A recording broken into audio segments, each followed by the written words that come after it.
Hey there, it's Lucas Catton. Welcome back. I've been meaning to do a video for quite a while now about visualization and how that has positively impacted my life. And it was something that I honestly didn't think about for a long time, but I really realized when it was first introduced to me, and the usefulness of it was introduced to me by my dad when I was growing up.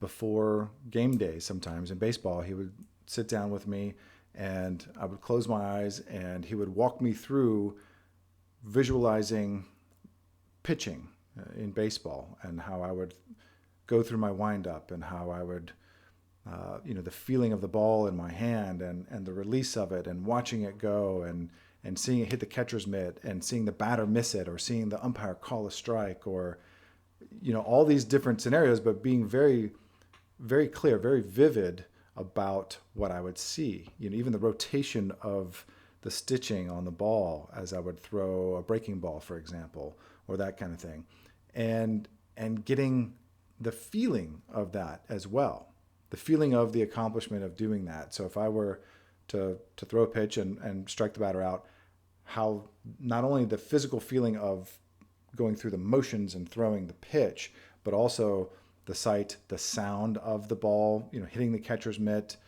and the internal feeling of accomplishment of striking the batter out.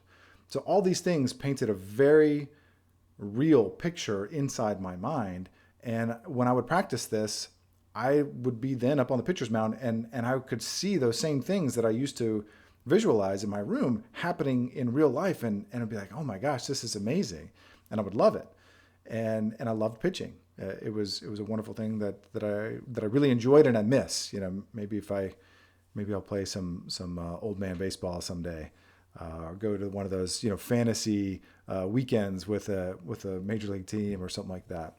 But all that aside, thinking about that and leading up to this video, I started looking at other times that I had visualized things, and they came true. And it honestly happens way more than I really initially realized because I wasn't always consciously aware that what I was doing was going through a visualization technique or practice, that I would just see something and then I would envision having it or doing it or seeing it and feeling it, and then it happened. And I've always said this, that for me, when I truly feel something as being real, that it's not a matter of if it will happen, it's just a matter of when. And that I often struggled with the time factor, how long it will take. And this is for many, many things. I mean, it can go for, some simple things, just basic tangible items, but even to, the house that we live in now, envisioning a home almost exactly like that and all the things that it has and that sort of thing. And envisioning, I'll give another example. I saw a TV show, a national TV show a number of years ago, and I was watching it, and I was seeing the person being interviewed, and I was thinking at that moment, that should be me. I should be sitting there being interviewed by this person because I have something to say about that, and I know that it can affect this show, and it's newsworthy.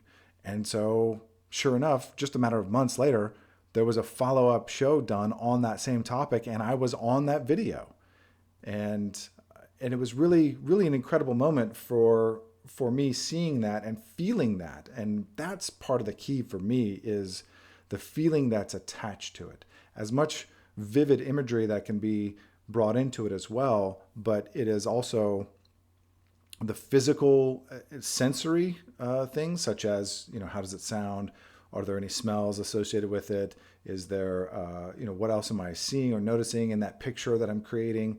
But also, how does it feel internally to go through that or to be there or do that, or that kind of thing? And I'll share a couple things with you that I'm visualizing right now, or that I go through a series of visualization steps with. Sometimes on purpose, sometimes it's just because it comes up and I feel drawn to it, that's what I need to do.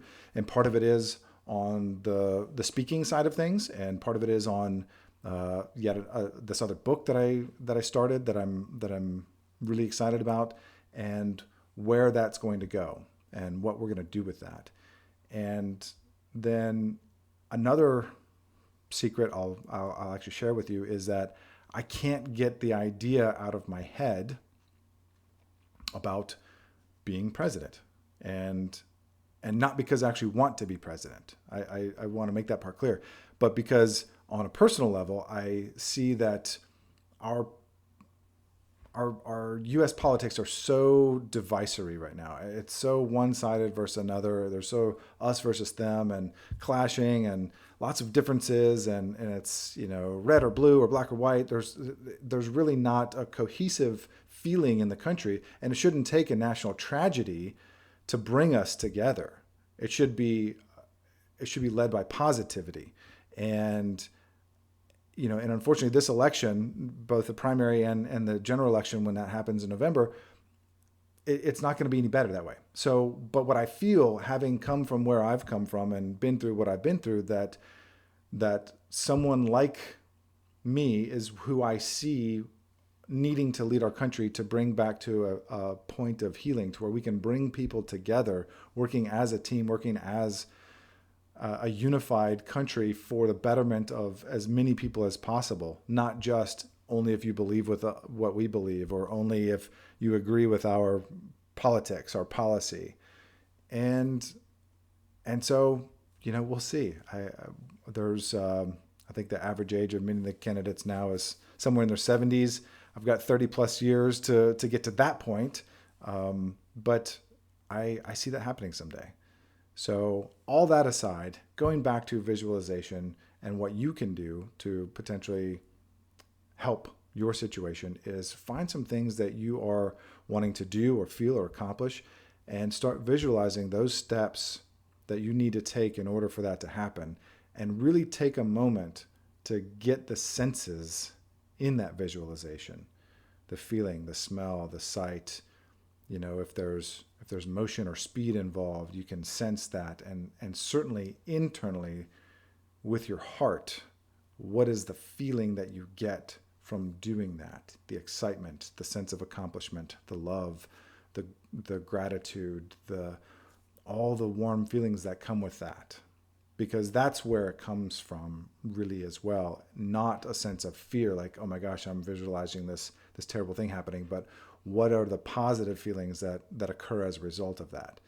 And I think that if you do that, and there's plenty of explanations from tons of other people who are way better and more knowledgeable than I am, but I think from a very practical standpoint, I've seen this work in myself, and I know it can work in you as well. So give it a shot.